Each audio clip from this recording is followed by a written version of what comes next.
दोस्तों नमस्कार, मैं हूं आर्किटेक्ट अशोक गोयल। पिछले दिनों एक कार्यक्रम में शिरकत करने का मौका मिला और दिल्ली के एक प्रतिष्ठित आर्किटेक्चर कॉलेज के बहुत सारे छात्रों से मेरी बातचीत हुई। इस आर्किटेक्चर कॉलेज के वरिष्ठ प्रोफेसरों से भी दुआ सलाम हुई, गुफ्तगू हुई। छात्र आमतौर पे इस आर्किटेक्चर कॉलेज की फैकल्टी से खुश थे और आर्किटेक्चर कोर्स करके उनको आनंद भी आ रहा था, लेकिन वो इस बात से भी विचलित थे कि एक प्रेस्टीजियस आर्किटेक्चर कॉलेज होने के बावजूद प्लेसमेंट उस तरीके के नहीं हो रहे जिस तरीके के प्लेसमेंट इंजीनियरिंग कॉलेजेस में इंजीनियरिंग कोर्सेज के होते हैं। उनको इस बात की भी चिंता थी कि 5 साल में इतनी मोटी फीस खर्च करने के बावजूद अगर उनको बाहर ढंग का रोजगार नहीं मिलता तो समाज को और पेरेंट्स को क्या मुंह दिखाएंगे। 2020 में नई एजुकेशन पॉलिसी संसद द्वारा पारित की गई थी।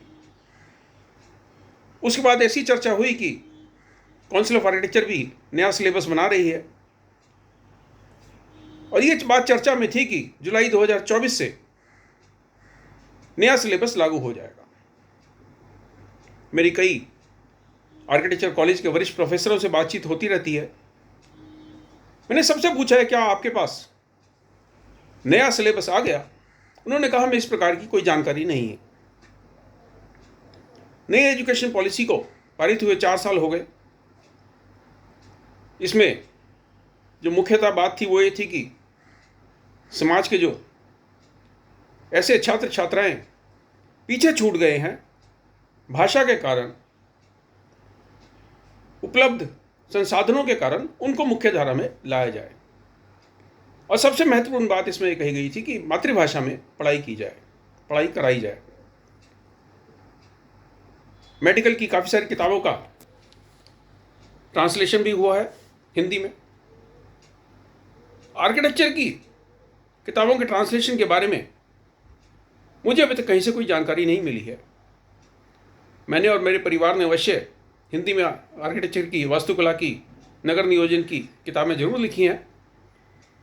हमें AICTE द्वारा पुरस्कृत भी किया गया है, लेकिन आमतौर पर मुझे इस प्रकार की कोई जानकारी नहीं है कि इंडियन इंस्टीट्यूट ऑफ आर्किटेक्ट या काउंसिल ऑफ आर्किटेक्चर ने कोई ऐसी पहल की हो, कोई इस प्रकार का बजट सैंक्शन किया हो कि सिलेबस के अनुसार आर्किटेक्चर की यानी वास्तुकला की किताबें, बी प्लानिंग की किताबें हिंदी में तैयार की जाए।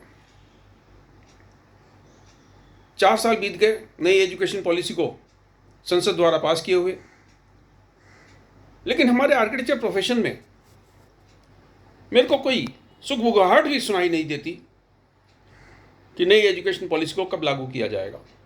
इसमें ऐसी भी कुछ बात कही गई थी कि हर स्तर पर छात्रों को कोर्स छोड़ने, कोर्स से जुड़ने की इजाज़त होगी। किस प्रकार से सर्टिफिकेट दिए जाएंगे, किस प्रकार से डिप्लोमा दिए जाएंगे, किस प्रकार से डिग्री और परास्नातक डिग्री दी जाएगी, इस प्रकार की व्यवस्था होनी चाहिए थी आर्किटेक्चर के नए सिलेबस में। अभी तक कोई इस प्रकार की जानकारी सामने नहीं आई है कि ऐसी कोई व्यवस्था की गई हो। IIA का इलेक्शन हो या काउंसिल का इलेक्शन हो, बहुत ज़ोर शोर से जो उम्मीदवार तैयारी करते हैं, बहुत ज़ोर शोर से अपने पक्ष में वोट डालने के लिए कैंपेनिंग करते हैं, लेकिन जब शिक्षा में सुधार की बात आती है, आर्किटेक्चर से संबंधित किसी मामलों पर विचार की बात आती है, तो मुझे इन लोगों के कहीं कोई सरोकार दिखाई देते नहीं। देश भर में रोजगार के नए आयाम खुल रहे हैं, शिक्षा के क्षेत्र में नई क्रांति हो रही है, लेकिन हमारे आर्किटेक्चर कॉलेजों में अभी वही सिलेबस पढ़ाया जा रहा है जो 70 के दशक में मुझे पढ़ाया जाता था। यानी 52-54 साल बीत गए, न सिलेबस में कोई परिवर्तन किया गया है, न इस प्रकार की कोई योजना बनी है कि क्यों हम अभी तक अंग्रेजी भाषा में ही आर्किटेक्चर पढ़ाए जा रहे हैं। क्यों मलयालम में, कन्नड़ में, तेलुगु में, तमिल में, मराठी में, गुजराती में आर्किटेक्चर के विद्यार्थियों को हम ट्रेन नहीं कर सकते। 50 साल पहले तो ये बात समझ में आती थी कि हमें इस प्रकार के शिक्षक नहीं मिलेंगे, लेकिन अब ऐसा नहीं है। जो लोग पंजाबी हैं और आर्किटेक्चर की उन्होंने पढ़ाई की है, वो पंजाबी भाषा में पढ़ा सकते हैं, जो गुजराती हैं गुजराती में पढ़ा सकते हैं, तमिल तेलुगु कन्नड़ में पढ़ा सकते हैं।